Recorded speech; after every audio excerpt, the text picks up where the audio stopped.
কবিতা আবৃত্তি করছি জীবনানন্দ দাশের আমি যদি হতাম। আমি যদি হতাম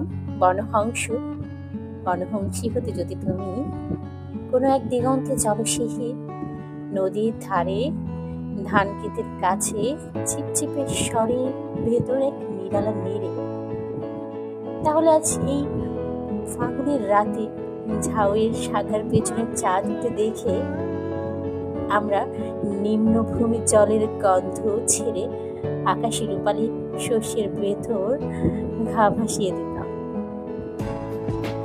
তোমার পাখনায় আমার পালক, আমার পাখনায় তোমার রক্তের স্পন্দন।